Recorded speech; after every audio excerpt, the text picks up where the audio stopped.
বর্তমানে বিশ্বের তাপমাত্রা বৃদ্ধির হার গত 1,15,000 বছরের মধ্যে সর্বোচ্চ, এমন আশঙ্কাজনক তথ্য জানিয়েছে নাসার সাবেক বিজ্ঞানী জেমস হ্যানসেনের নেতৃত্বে একদল জলবায়ু গবেষক। এছাড়া চলতি বছর তাপমাত্রা বৃদ্ধি প্রাক শিল্প বিপ্লব সময়ের তুলনায় 1.25 ডিগ্রি সেলসিয়াস বেশি থাকবে বলেও মনে করছেন তারা।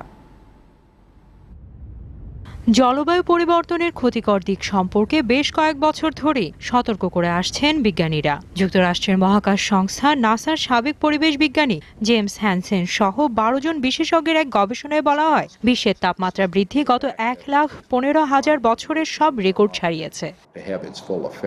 গবেষণায় আরও বলা হয়, চলতি বছর শিল্প বিপ্লবের আগের সময়ের চেয়ে বিশ্বের তাপমাত্রা 1.25 ডিগ্রি সেলসিয়াস বেশি থাকবে। এছাড়া গত 5 দশক ধরে বিশ্বের তাপমাত্রা 0.8 ডিগ্রি সেলসিয়াস করে বেড়েছে।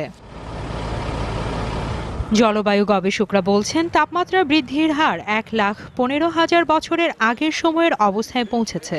ওই সময়টাতে বরফের পরিমাণ কম ছিল, এমনকি সমুদ্রপৃষ্ঠ ছিল বর্তমান সময়ের তুলনায় 6 থেকে 9 মিটার উঁচুতে।